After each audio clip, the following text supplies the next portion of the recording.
Money गुरु में आप सभी का स्वागत है। नमस्कार, मैं हूं स्वाति रायना। कोरोना काल में ईएमआई की टेंशन खत्म करने के लिए आरबीआई ने लोन रीस्ट्रक्चरिंग का ऐलान कर दिया है। अब लोन मॉरेटोरियम की अवधि खत्म होने के बाद आपके लिए लोन मैनेज करना कितना आसान हो जाएगा, इस पर आज हम चर्चा करने जा रहे हैं। लोन रीस्ट्रक्चरिंग स्कीम के फायदे नुकसान, किसके लिए है ये स्कीम, कैसे काम करेगी ये रीस्ट्रक्चरिंग स्कीम, इस पर आज हम चर्चा करने जा रहे हैं। हमारे साथ आज जो खास मेहमान है वो है राधिका बिनानी, चीफ प्रोडक्ट ऑफिसर पैसाबाजार.com। राधिका, आपका बहुत स्वागत है आज शो में। तो आज शो में हम क्या खास चर्चा करने जा रहे हैं उस पर एक नजर डाल लेते हैं। आज हम शो में जानेंगे क्या है लोन रीस्ट्रक्चरिंग स्कीम, कैसे ये आएगी आपके काम, लोन रीस्ट्रक्चरिंग स्कीम के लिए कौन और कैसे अप्लाई कर सकता है, लोन रीस्ट्रक्चरिंग के तहत ग्राहकों को क्या क्या विकल्प देंगे बैंक, साथ ही ये भी जानेंगे लोन रीस्ट्रक्चरिंग स्कीम आपको कब और क्यों लेनी चाहिए।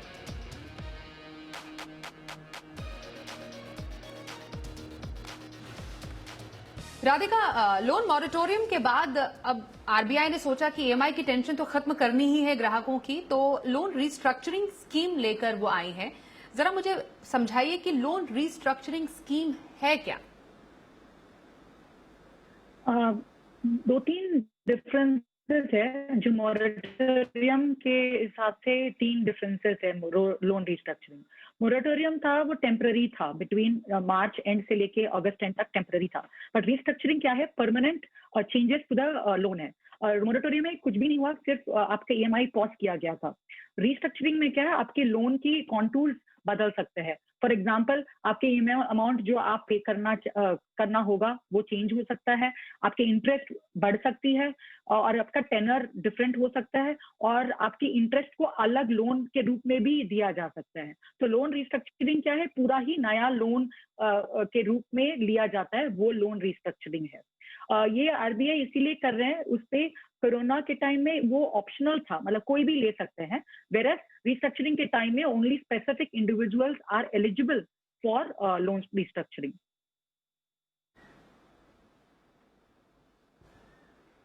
ओके, तो कौन से जो इंडिविजुअल्स हैं वो एलिजिबल हैं, इस पर भी हम चर्चा करेंगे कुछ और बारीकियों में। क्या across all the loans loan restructuring की ये सुविधा ग्राहकों के उपलब्ध है? हाँ, इसके लिए दो तीन एलिजिबिलिटी क्लॉजेस है।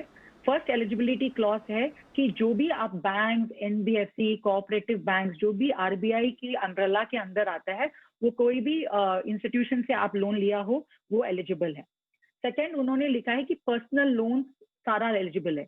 आरबीआई के मतलब ये पर्सनल लोन का डेफिनेशन में सारा लोन्स है, जो आपके regular personal loan, gold loan, credit card dues, फिर होम लोन और लोन अगेंस्ट सिक्योरिटीज, सारा ही एलिजिबल है। और तीसरा एलिजिबिलिटी ये है कि मार्च 1 2020 के टाइम पे अगर आप 30 दिन के अंदर आपका आउटस्टैंडिंग है, अगर उसके ऊपर आपका आउटस्टैंडिंग नहीं है, 30 दिन के अंदर आपका आउटस्टैंडिंग है, वो आप एलिजिबल है। So these are the 3 criteria for doing loan restructuring. Okay, Radhika, ये बताइए कि जो बैंक्स हैं वो ग्राहकों को क्या विकल्प देंगे इस लोन रिस्ट्रक्चरिंग के तहत, क्योंकि जिससे कोई कंफ्यूजन ना हो। अब जब लोन रिस्ट्रक्चरिंग जो अवेल करना चाहते हैं, वो अगर अवेल करना चाहते हैं तो उनके सामने क्या विकल्प बैंक की तरफ से रखे जाएंगे? एक्चुअली अभी देखा जाए तो आरबीआई ने अभी लास्ट वीक ही अनाउंस किया है कि रिस्ट्रक्चरिंग होना है। Corporate loans, SME loans and retail loans, which is you and I जो लोन लेते हैं, उनका भी रिस्ट्रक्चरिंग होना है। तो वो उन्होंने अनाउंस किया। दूसरा ये अनाउंस किया है कि ये एलिजिबिलिटी कंसिडरेशन है। तीसरा ये अनाउंस किया कि आपके 2-3 अलग अलग रूप में आपका रिस्ट्रक्चरिंग हो सकता है। फर्स्ट है जिनका फर्स्ट ऑफ ऑल कोविड से बहुत भारी इम्पैक्ट है, उनके लिए फर्स्ट एलिजिबल है। मोरेटोरियम में क्या है? कोई भी ले सकता था। अभी यहाँ पर प्रूव करना होगा कि आपका इम्पैक्ट हुआ है, इनकम इम्पैक्ट हुआ है। वो ईच बैंक अपना अपना एलिजिबिलिटी कंडीशंस बाहर रखेंगे कि 50% आपके सैलरी कट हुआ या 25% आपकी सैलरी कट हुआ, वो बैंक के ऊपर छोड़ दिए। So that is one. Second ये है कि आपके ईएमआई को फर्स्ट ऑफ ऑल कम हो सकता है ताकि आपका टेनर बढ़ जाए। दूसरा ये कर सकते हैं कि जो जो आपका इंटरेस्ट आउटस्टैंडिंग है, पूरा इंटरेस्ट को लेके एक अलग लोन के रूप में बना सकते हैं और उसका अलग से ईएमआई कर सकते हैं।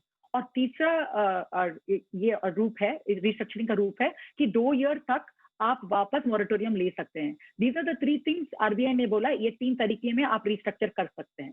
बट अभी क्या है, banks are still working out कैसे करना है, बिकॉज उनका भी कैलकुलेशन करना है एंड इतने मिलियंस ऑफ लोन्स होगा उनके बुक्स में, तो सबको करने में दे कांट मेक सबका अलग अलग रूल नहीं बना सकते।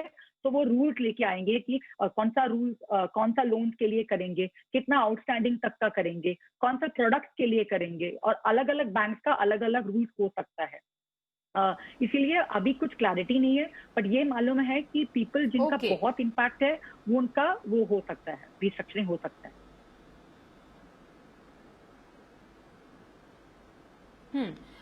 यहाँ पर यह भी बात की जा रही है कि राधिका कि लोन रिस्ट्रक्चरिंग जो है वो इकोनॉमी को रिवाइव करने के लिए काफी ज्यादा मददगार हो सकता है। यहाँ पर मैं जरा थोड़ा एनपीएस की बात करना चाह रही हूँ आपसे कि एनपीएस को ऐसा कहा गया कि एनपीएस को कम करने के लिए स्कीम लाई गई है, तो लोन रिस्ट्रक्चरिंग इसमें कितने हद तक कारगर साबित हो सकता है? जैसा आपने बोला कि अभी वर्कआउट होगा थ्रू बैंक्स ऑल्सो कि वो कितना कैसे कर सकते हैं इसको लेकर, हर बैंक के अपने रूल्स भी हो सकते हैं, लेकिन दोनों बैंक और ग्राहक को इस स्कीम से राहत देने की कोशिश किस दिशा में आगे बढ़ सकती है? देखिए, अगर रिस्ट्रक्चरिंग नहीं हो, फिर हम लोग किसी का बैंक्स को अंदाजा भी नहीं होगा कि कितने लोग का कितना प्रॉब्लम है। सिर्फ उनको ये दिखेगा इनकी रीपेमेंट नहीं हुआ। बट अगर रिस्ट्रक्चरिंग होगा तो उनको दिख जाएगा कि इनका इनकम पहले 1 लाख का महीने का, और वो ईएमआई 30,000 दे सकते थे। अगर उनका 1 लाख महीने का इनकम से 50,000 हो गया, कुछ कॉस्ट कटिंग की वजह से उनका इनकम कम हो गया, तो 30,000 का ईएमआई देना मुश्किल है। तो वो कम करने से then they will know that loan is not NPA, but वो इंक्रीज हो गया, उनका टेनर इंक्रीज हो गया, so that person will be not classified as NPA। whereas कोई और पर्सन है जो उनका इनकम लॉस हो गया और 6 महीने तक उनका नौकरी नहीं मिला, तो उनको वो 50,000 का ईएमआई या 30,000 का ईएमआई देना भी मुश्किल होगा। तो वो एनपीए में जरूर आएगा, but when the person is able to pay, then he will not be considered as an NPA। So restructuring is a good idea to understand what is the level of NPA। Otherwise अभी moratorium में last RBI report में ये कहा गया था कि 50% of the retail loans are under moratorium। Now 50% cannot be an NPA। The banks will not be able to manage that। So to understand the right amount of loans which are under stress, वो restructuring is a good idea. And उससे क्या होगा, restructuring जो loan restructure हो जाएगा, that will also be reported to the credit bureau. उससे क्या होगा, द कस्टमर का क्रेडिट हिस्ट्री में भी वो आ जाएगा एंड दूसरा लोन लेने से मुश्किल होगा।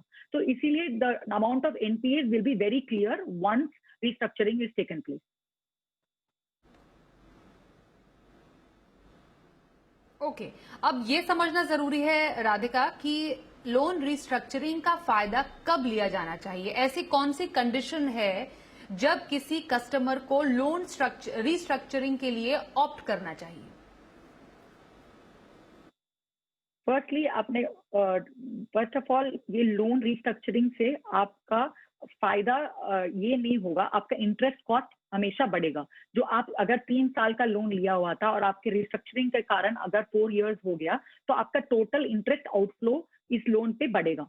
तो आपको नॉर्मल अगर मोरेटोरियम में, even if I did not have lower salary, I could have availed moratorium, but now only if I am completely impacted, जहां मेरा सैलरी एकदम ही बंद हो गया या मेरा सैलरी 50% से कम हो गया, फिर I am not able to meet my EMI obligation because there are other expenses that I need to take. मेरे को बच्चे लोग का फीस पे करना है, मेरा लिविंग एक्सपेंसेस करना है, रेंट पे करना है। So I am not in a position to manage these expenses, then you have to go for restructuring। Okay, alright. यहाँ पर लोन रिस्ट्रक्चरिंग के कुछ और बारीकियों को जाने उससे पहले एक कॉलर हमारे साथ जुड़ चुके हैं राधिका, इनसे बात करते हैं। हितेश कुमार इस वक्त हमारे साथ हैं। हितेश जी, बहुत स्वागत है आपका मनी गुरु में। बताइए आप क्या सवाल जानना चाहते हैं हमारे एक्सपर्ट राधिका बिनानी से? जी नमस्ते मैम। मैं जानना चाह रहा हूँ कि मैंने 4 ही आपके शो में लगातार देखता हूँ और 4 में साइट आपका ये म्यूचुअल फंड मैंने सेलेक्ट किया अपने लिए, तो जो मैंने आपको डिटेल भेजी हुई है, क्या ये सही है? दूसरा ये है कि मैंने होम लोन लिया था 2 साल पहले अराउंड 70 लाख के करीब, तो मेरी वो टोटल EMI 65 जाती है। तो मैं इसमें म्यूचुअल फंड में बढ़ाऊं या पहले होम लोन को रिपे करने के पहले सोचूं? जी ओके, हितेश जी का सवाल बहुत इंपॉर्टेंट है राधिका, और इनफैक्ट ये सवाल हम चाहते हैं कि इसके जरिए कई और ऐसे ही लोगों को जवाब मिले। एक तो पहला इनका इन्वेस्टमेंट से जुड़ा हुआ है कि 5,000 रुपए की जो इनकी SIP है अब ये बढ़ाकर 15,000 रुपए महीना करना चाहते हैं। कुछ फंड्स हैं इनके जो आप देख भी पा रहे हैं सब अपने स्क्रीन पर। इसके अलावा इनका होम लोन चल रहा है जिसकी EMI भी इन्हें पे करनी है।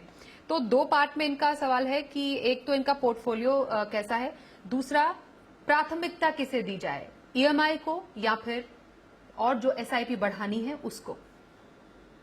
श्योर। और जैसे मैं देख रही हूँ इनकी पोर्टफोलियो, उनके 5 डिफरेंट फंड्स है एंड वेल डाइवर्सिफाइड पोर्टफोलियो है। मल्टी कैप फंड्स है, स्मॉल कैप फंड्स है, aggressive, hybrid and large cap funds, all categories में है। अगर आप इनको एक और SIP करना है तो एक और फंड खोजने के बजाय उससे बेटर है कि इसी में से एक फंड में आप 3-3 हजार करके 5 फंड में डाल सकते हैं। बिकॉज अगर आप बहुत सारे फंड्स करेंगे उसको ट्रैक करने में भी दिक्कत होगा। तो आपका फंड्स एकदम ही ठीक है, एक्सेप्टिंग 1, वो उस पर मैं आती हूँ। बाकी 4 फंड में आप वो 15,000 रुपीज को डिवाइड करके आप लगा सकते हैं SIP में। सिर्फ HDFC स्मॉल कैप फंड को आप रिप्लेस कर सकते हैं, ये तीनों उससे बेटर परफॉर्मेंस दे रही है वो कैटेगरी में। अदरवाइज आपके प्लान एकदम ही बढ़िया है एंड आप डायरेक्ट प्लान चूज करिए ताकि आपका कॉस्ट ऑफ फंड कम हो। Otherwise your portfolio is doing good. बात तभी आते हैं होम लोन अगर बढ़ाना है या आपके अभी म्यूचुअल फंड में इन्वेस्ट करना है। अभी मार्केट सिचुएशन पूरा क्लैरिटी नहीं है, ऑलरेडी ओवरहीटेड मार्केट है अभी। तो इसीलिए बेटर है कि जो आपकी होम लोन का रीपेमेंट अगर आप करेंगे तो 6% या 7% जितना भी आपका होम लोन चल रहा है उतना आपका अश्योर्ड रिटर्न्स आ जाएगा। जब मार्केट अगर अभी स्लम्प में जाएगा तब आपके एक्सेस फंड्स आप SIP में डाल सकते हैं ताकि आपका कॉस्ट थोड़ा एवरेज कॉस्ट कम हो जाएगा। ओके, तो यहाँ पर जो प्राथमिकता की बात की जा रही है कि जब जरूरत आए तो किसको पहले आपको प्रायोरिटाइज करना है, EMI को या फिर अपने निवेश को। तो डेफिनेटली जो कर्ज है आप पर उसको आप प्रायोरिटाइज कर सकते हैं उसको रीपे करने के लिए, और उसके बाद जो अमाउंट है आप डेफिनेटली जो आपकी SIPs है उसके लिए आप इन्वेस्ट करने के लिए जोड़ सकते हैं। यहाँ पर कुछ और बारीकियां लोन रिस्ट्रक्चरिंग की हम जाने, उसके पहले एक छोटा सा ब्रेक लेते हैं और ब्रेक के बाद हम कुछ और सवाल जानेंगे। तुरंत लौटते हैं, देखते रहिए मनी गुड।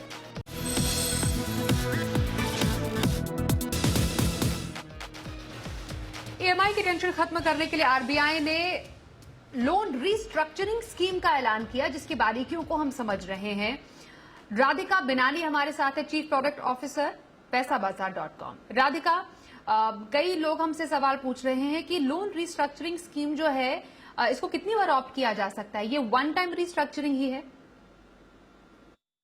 हाँ, इनफैक्ट RBI जब अनाउंस किए थे तब one time loan restructuring announce किए थे। वो वन टाइम है और 2 साल के अंदर अंदर उसको ये करना पड़ेगा। इवन मोरेटोरियम भी लेंगे तो 2 साल के अंदर ही उसको फिनिश करना पड़ेगा। तो one time 2 year up to 2 year loan restructuring.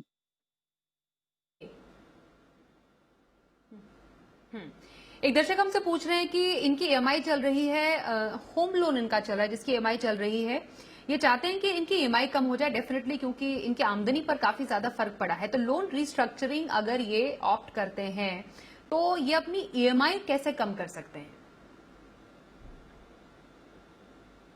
उनको फर्स्ट अपने लोन लेंडर से बात करना होगा और उनको दिखाना होगा कि मेरा income from X to Y हो गया है, कम हो गया है।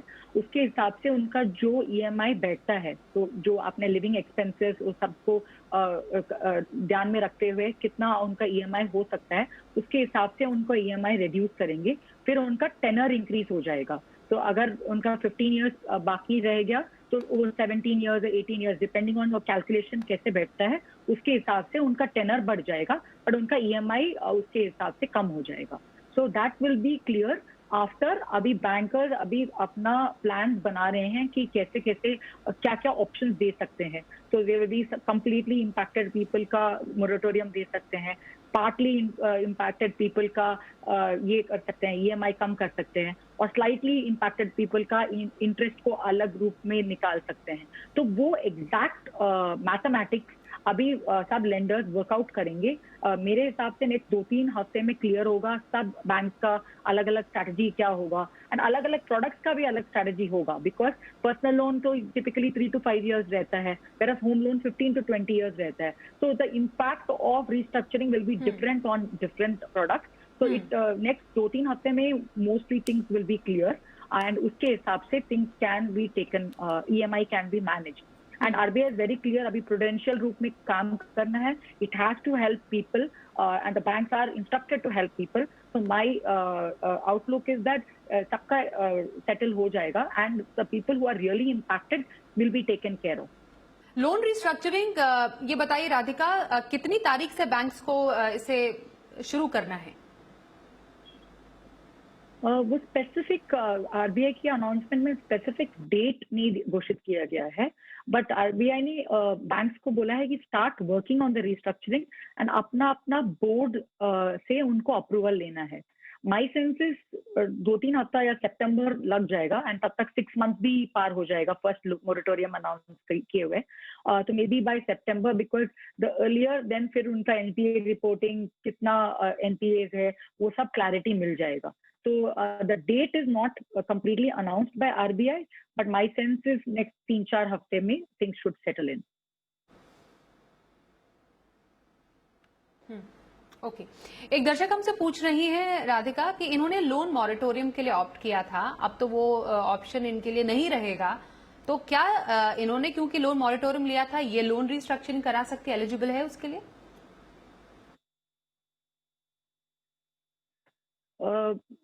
Like I said, सब बैंक्स का एलिजिबिलिटी, ब्रॉड एलिजिबिलिटी ये है कि कोई भी लोन एप्लीकेबल है, 30 days का रिपेमेंट अगर March 1st तक उनका है तो एलिजिबल है, बट ईच बैंक अपना अपना एलिजिबिलिटी लेंगे। फॉर एग्जांपल हो सकता है some bank might say that इतने ये वाला प्रोडक्ट्स आर नॉट एलिजिबल और इतना outstanding is not eligible, so each bank का एलिजिबिलिटी अलग होगा, तो उनको अपने लेंडर से चेक करना पड़ेगा वेदर दे आर एलिजिबल और नॉट।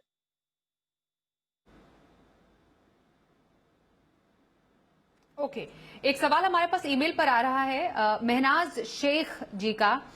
इनका सवाल है कि 14 लाख रुपए का लोन बकाया भी है और मॉरेटोरियम पर है, जब से मॉरेटोरियम की शुरुआत हुई थी, लोन का भुगतान इनके लिए आसान कैसे हो? हाँ, इनका 5 months से नहीं है ना उनकी सैलरी, तो जब उनका रिस्ट्रक्चरिंग अनाउंस हो जाएगा, उनकी बैंक को तुरंत उनको कांटेक्ट करना पड़ेगा, दिखाना होगा कि उनका सैलरी 5 महीने से नहीं है, एंड उनको उनका पहले तो बिकॉज वो क्रेडिट वर्दी कस्टमर थे इसीलिए उनको लोन मिला था, 14 लाख मिलना इतना आसान बात तो है नहीं, तो उनका क्रेडिट वर्दीनेस पहले तो ठीक था, अभी उनके हालात के कारण उनका पेमेंट नहीं हो पा रहा है, तो they have to contact the lender, फिर लेंडर को दिखाना होगा कि उनका ये प्रॉब्लम है। और तीसरा बात उनको ये है कि आरबीआई ने ये भी अनाउंस किया है कि 2 years तक मोरेटोरियम ले सकते हैं, तो अगर उनके 2 years के पहले उनका अगर जॉब आ जाए और सैलरीज रिस्टोर हो जाए, देन फिर तुरंत ईएमआई पे करना चालू करना पड़ेगा उनको, बट अभी तुरंत ही has to contact his lender. Okay, अब ये सवाल भी हमारे पास आ रहा है राधिका, बहुत लोग ये पूछ रहे हैं क्योंकि स्थिति इतनी ज्यादा खराब थी, कई लोगों ने अपने जो ईएमआईज है वो डिफॉल्ट भी उस पर कर दिया, तो ऐसे लोग, ऐसे बोरोवर्स जिन्होंने डिफॉल्ट किया है, वो क्या एलिजिबल होंगे लोन रिस्ट्रक्चरिंग के लिए, या इसका भी कोई रूल रखा गया है कि अगर आप 1 महीने तक डिफॉल्ट करते हैं या 2 महीने तक डिफॉल्ट करते हैं तब आप लोन रिस्ट्रक्चरिंग के लिए एलिजिबल होंगे या नहीं होंगे? या डिफॉल्ट का एक क्लॉज है एलिजिबिलिटी में, बट वो एलिजिबिलिटी क्लॉज है March 1st 2020 तक आपका 30 days के ऊपर डिफॉल्ट नहीं होना चाहिए। अगर आपका डिफॉल्ट March 1st तक अगर आपका 0 डिफॉल्ट है, बट उसके बाद आपने डिफॉल्ट किया है, फिर then you are eligible for restructuring. But March 1 में ही अगर आपका 90 डेज का डिफॉल्ट है, then you are not eligible.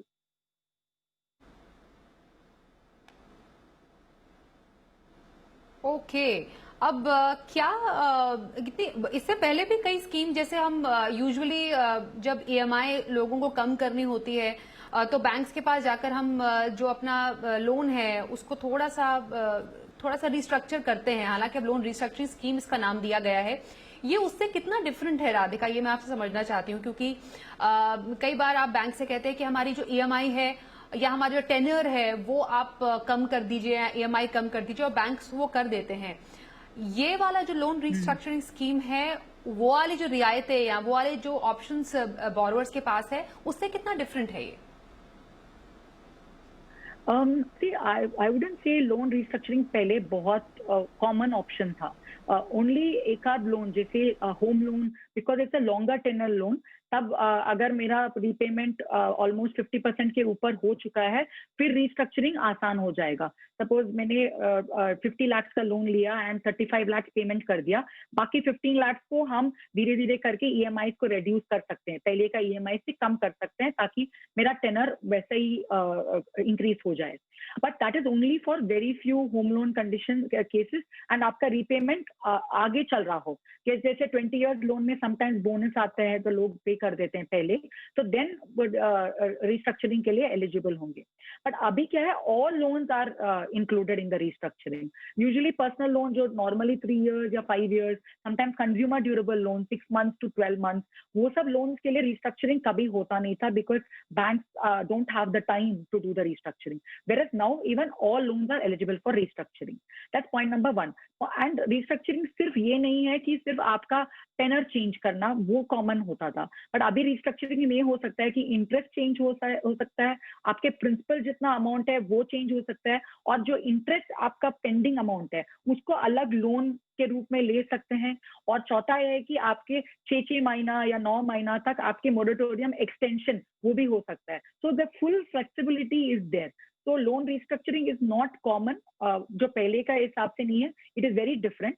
But ये देखने की बात ये है कि लोन बैंक्स कैसे इम्प्लीमेंट करेंगे वो देखना है, बिकॉज जो इनिशियली आरबीआई ने अनाउंस किया उसमें ये सब ऑप्शन लिखा हुआ है, बट बैंक किस कस्टमर को, किस लोन को, किस बैंक क्या करेंगे वो देखने का बात है। नेक्स्ट 3-4 हफ्ते में वही देखने का बात है। इंटेंट तो हाई है, but let's see how it gets implemented. Okay, और कई दर्शक तो हमसे ये भी पूछ रहे हैं कि बैंक, ओके एब्सोल्युटली, क्या बैंक्स क्रेडिट स्कोर देखेंगे? क्रेडिट स्कोर एक बहुत बड़ा पैरामीटर हो सकता है लोन रिस्ट्रक्चरिंग का। हाँ, 2 चीज इम्पैक्ट होगा लोन रिस्ट्रक्चरिंग में। फर्स्ट है ये जो टोटल आपका इंटरेस्ट अमाउंट है for the loan, suppose the interest amount was say 100 rupees, it will go up. Restructuring की वजह से आपका इंटरेस्ट हायर होगा, because you are paying it over a longer period of time, तब तो loan interest rate आपका बढ़ेगा, effective interest rate बढ़ेगा। द सेकेंड चीज जो होगा, जब रिस्ट्रक्चर्ड होगा, जो लोन आपके रिस्ट्रक्चर्ड होगा, जब आपके क्रेडिट रिपोर्ट आप देखेंगे, और रिपोर्टिंग में bank will report to credit bureaus saying that this loan has been restructured. तो जो स्टेटस होता है, लोन का स्टेटस होता है, एक्टिव है, क्लोज्ड है, देन उस पे restructured will be status, so that other lenders can also see that say आपके लोन रिस्ट्रक्चर्ड है, तो that would be there. But अगर आपके रिस्ट्रक्चर्ड है तो फिर कैसे इम्पैक्ट करेगा? अगर आप उसका पेमेंट ठीक से देते रहेंगे तब आपका इम्पैक्ट उतना नहीं होगा, बट उसमें विजिबिलिटी होगा, सो दैट आपके नेक्स्ट लोन लेने में थोड़ा दिक्कत होगा, टिल वो आपका रीपेमेंट कंप्लीट ना हो, तो नेक्स्ट टाइम तक थोड़ा सा दिक्कत होगा, बिकॉज बाकी बैंक्स को भी मालूम पड़ जाएगा कि आपका उस टाइम में प्रॉब्लम था, इसीलिए आपने रिस्ट्रक्चर करवाए थे। तो it will have an impact on your credit score.